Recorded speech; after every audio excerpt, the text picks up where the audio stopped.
Hello everyone, this is Jason from Primetime Aquatics. Thank you so much for being here. And in today's video, we are going to be talking about how to make a live baby brine shrimp hatchery. It's one of the easiest things in the world you can do. It's one of the most nutritious foods you can feed your fish, even if they are adults. We feed live baby brine to all of our aquariums that have fish that are 2 inches or less. And I'm going to show you how to do it really easy, really cheap. And once you start, I promise you're never going to stop. Thanks for being here. Okay, so first things first, we're going to need a list of items to make this live baby brine shrimp hatchery.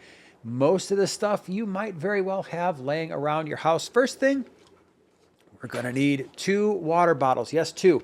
Now, the water bottle brand doesn't matter, but it really does matter the type of water bottle you buy because of 2 things. One, we need them to be a liter. All right, so your 2 water bottles need to be a liter. The second thing is we want our water bottles to have a nice, smooth finish. None of the rigid edges that you see in a lot of water bottles because that's going to create some issues later on. So nice and smooth edges. And the third thing, oops, dropped my water bottle. The third thing is we want a water bottle where the plastic is actually pretty decent. It's not going to be that really cheap plastic where the water bottle, as soon as you pick it up, it feels like it just wants to crumble in your hand. So a nice, heavy-duty water bottle, that's what we're looking for. I picked these up at 7-Eleven. I think both of them were $4, and the cost really doesn't go up much from there. Okay, so that's the first thing you're going to need. The next thing you're going to need some tape. Now, I am going to put the type of tape that I use in the corner right over here. I also had this laying around the house. This is flex tape. Trust me, you don't need to spend money on this, but I do have Amazon links for all the stuff that you just can't easily find at a local store, and so that's there for you. But this tape is going to help hold the base of our live baby brine shrimp hatchery to the rest of the bottle. Next thing we're going to need some rocks. Now, I've got some aquarium gravel just kind of laying around. It doesn't have to be aquarium gravel. It can be just rocks you found outside. They need to be small. You could use sand, but we need to weigh down the base. I'm going to show you this in a few minutes, but the base of our brine shrimp hatchery needs to be weighed down, and that's going to do the trick just fine. Next thing you're going to need, a pair of scissors. We're going to have to make our live baby brine shrimp hatchery. Later on, we're going to need a teaspoon, and so we'll need one of those. And of course, we're going to need some live baby brine. I'm going to show you more about that in a few minutes, the types to get. And then we're also going to need some aquarium salt or some type of salt. I use, hold on, this is Solar Naturals. It's like $8 for a 50-pound bag or a 25-pound bag. I don't remember. I think it's 50 pounds, but this works just fine, totally aquarium safe. Been using it for many, many years. You'll have that for a long time, and it's going to be cheaper than the regular aquarium salt you're going to find just about anywhere else. So first things first, we have to do a little bit of work to our water bottles to turn them into a live baby brine shrimp hatchery. What we're going to do is we're going to take our scissors, and we're just going to cut the top of this off. Really where this line is, we're going to cut it right here, because once we do that, this will serve as our baby brine shrimp hatchery, and then actually the bottom of this water bottle, we're going to flip it upside down, and it's going to be the cap for our baby brine shrimp hatchery. And so I recommend leave the bottle top on because I'm going to have to poke a hole through here eventually to cut this. Again, be very careful when you're using scissors because they're sharp. Always know where the pointy end is facing and know where the pointy end is going to go. Let me go ahead and point this into the water bottle here. Hold on a second. I want to do this again without slicing things apart. There we go. Okay. I'm going to go ahead and cut this just like this. Again, this is going to serve as our lid to our baby brine shrimp hatchery. And I know you can buy these things on the internet and they cost a lot more money than $4, but I'll tell you right now, I've had the ones that cost more. I keep going back to this. It's just much easier for us to use, for me to use. And so now, here we have my live baby brine shrimp hatchery. I would recommend if you want to, you can go ahead and take stickers off your water bottle. It's going to make it a little bit easier to see the state of the live baby brine if it's hatching properly. All right, so now we've got our lid. This is going to just rest on top of here. You're going to kind of push this in gently when you're making your live baby brine, but I'm going to cut a hole here because eventually we have to stick an air line through here to make the live baby brine shrimp hatch. So what I'm going to do is I'm just going to cut a little section out, just enough so that I can get an air line through here. And the other thing this is going to do is it's going to give a little bit of flex so that we rest this lid down into the top of the live baby brine shrimp hatchery. it's going to flex a little bit. And so now I've got this notch right here. And when I set this in here, you're going to notice that it sits in really nice. Okay, so that's that part. Now, you can't just rest the live baby brine shrimp hatchery on the bottle top, otherwise it's going to fall over. And that's why we need the second bottle. And so the second bottle I'm going to cut right about here, and this is going to be the base. And so I poke a hole right where we need to, right here. And then I'm going to go ahead and I'm going to cut. It's about, not quite half, because that'll be a little bit too tall. Maybe about a third of the second water bottle. And so this is about how much you need, okay? This is going to be our base, and then this is going to rest right inside of here, just like this. But before we do that, we're going to fill the bottom of this up with some rocks, some sand, and this is just to weigh this down, because once we get water in here, it would be really top heavy. And so this part here, we're going to weigh down with our rocks. Where are my rocks? Here they are. So I'm just going to pour some rocks in here. I'll show you what this looks like in a second.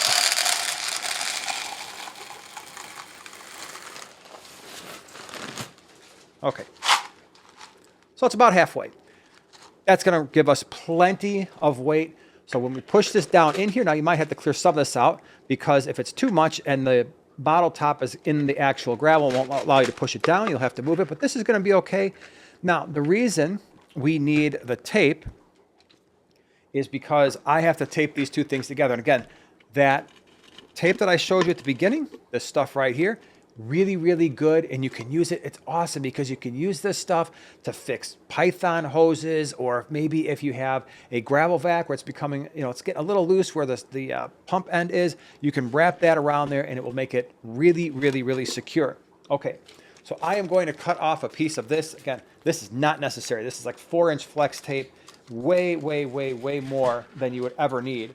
My baby brine shrimp hatchery. I'm going to go ahead and cut this and fasten this on just like this.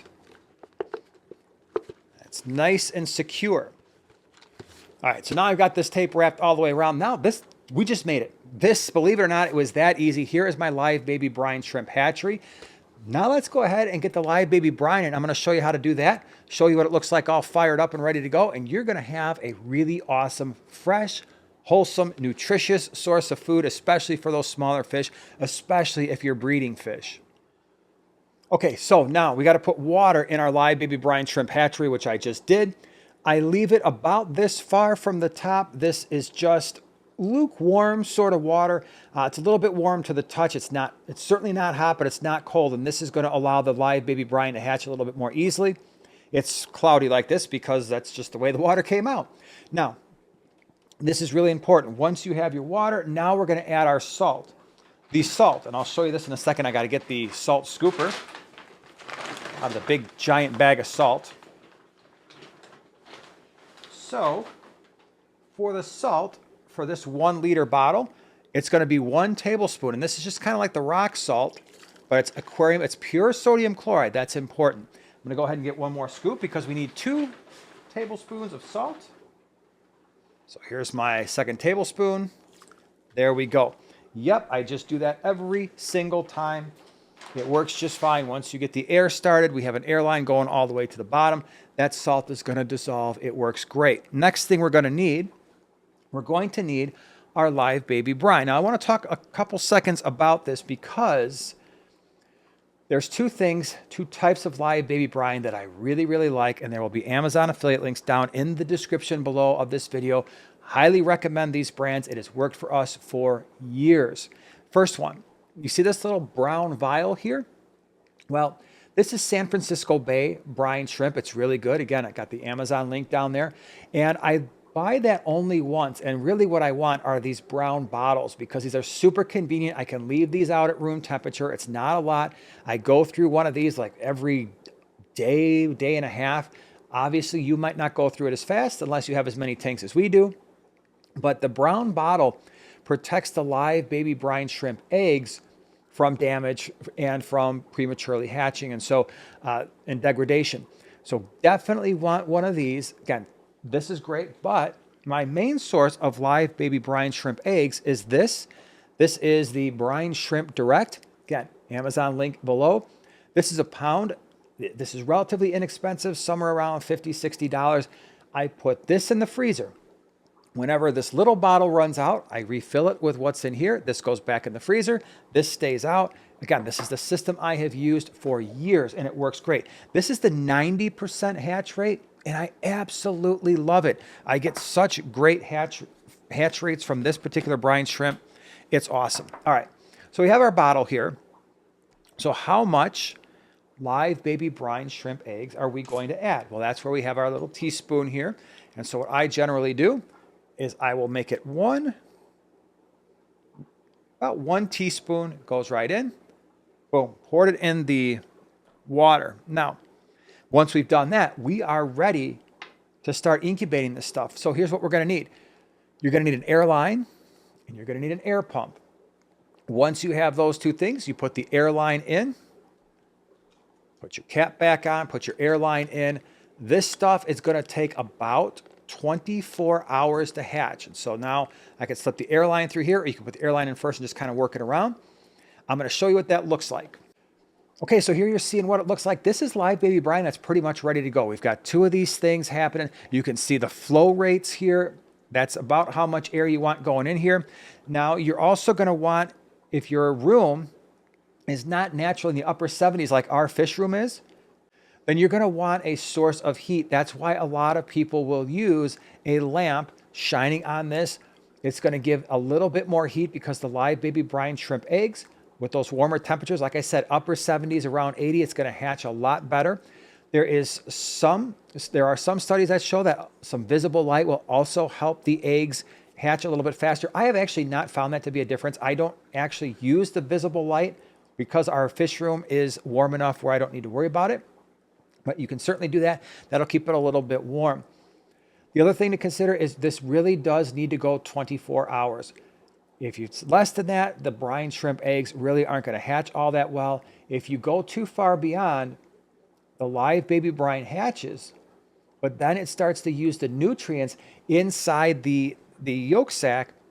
And if you go longer than around 36 hours to 48 hours, what you wind up feeding your fish is basically just exoskeletons and not a whole lot of nutrients. And so 24 hours at around 78, 80, 82 degrees, that is where I find we get the optimal hatch rate along with a really good nutritional source for our fish. I will go 36 hours, but that's as long as I will go. So if we have a morning feeding and an evening feeding, which we do every single day, if I skip that evening feeding, I will still use that live baby brine the next morning, but I would not use it the next night. It's gone too far. People ask, can you store this stuff in the refrigerator? Because maybe you have a little bit more than you need. You can. And I'm going to show you how to get that stuff out of there. So basically what we would do with this is let me go ahead and get the other live baby brine hatchery that I've got going right now. And I'm going to show you how I get this stuff out and how I feed it to the fish. So this is one I just pulled out from our live baby brine shrimp area. It is ready to go. It has been about 24 hours. Now what's happening here is all the live baby brine is swimming around. There's a bunch of stuff at the top. Those are actually the eggshells, and we don't want that. We don't want to suck that up. So what I do is, you've seen our low boy before. It's got a light. What you're going to want to do is take this thing and set it down and put a light towards the bottom. Again, I just set it on top of a fish tank, and the fish tank light itself, it's going to illuminate everything down here. So the live baby brine tends to sink towards the light. And then after that, I have a turkey baster. Drop my teaspoon. I have a turkey baster, and what I can do once these things have settled is I squeeze the turkey baster bulb, I go in, I suck up all the live baby brine from the bottom, and then I just take this, it's filled with live baby brine, and just squirt it into all the tanks I want to feed. Yes, this is brine water. Does it ever make a difference? I have never noticed it to make a difference. None of my fish have been like, oh, that's a little salty. And I do this twice a day, every day, for well over a decade. I don't know at this point how long it's been, but it's been a really long time. And so once this is all done, I can just rinse this out. I can start a new one. And it is like I said, it's a really good source of nutrition for your fish. All right, so this is what it looks like when you feed your fish. This is a little bit more than I would normally add to this aquarium. It's just I wanted to show you, Make sure you could actually see the live baby brine in the aquarium, but I just go around, add a few drops to all of our tanks, some more if I've got more fish, but the small fish absolutely love this stuff. All right, everyone, I hope this gave you the confidence to potentially start feeding live baby brine to your smaller fish. Definitely if you're breeding fish, this is an excellent source of nutrition. It's really gonna help your survival rates for your juvenile fish, your newborn fish. It's awesome stuff. If you wanna learn more about how to feed your fish, check out that video in the upper right-hand corner. Thank you so much for being here. We'll see you in the next one.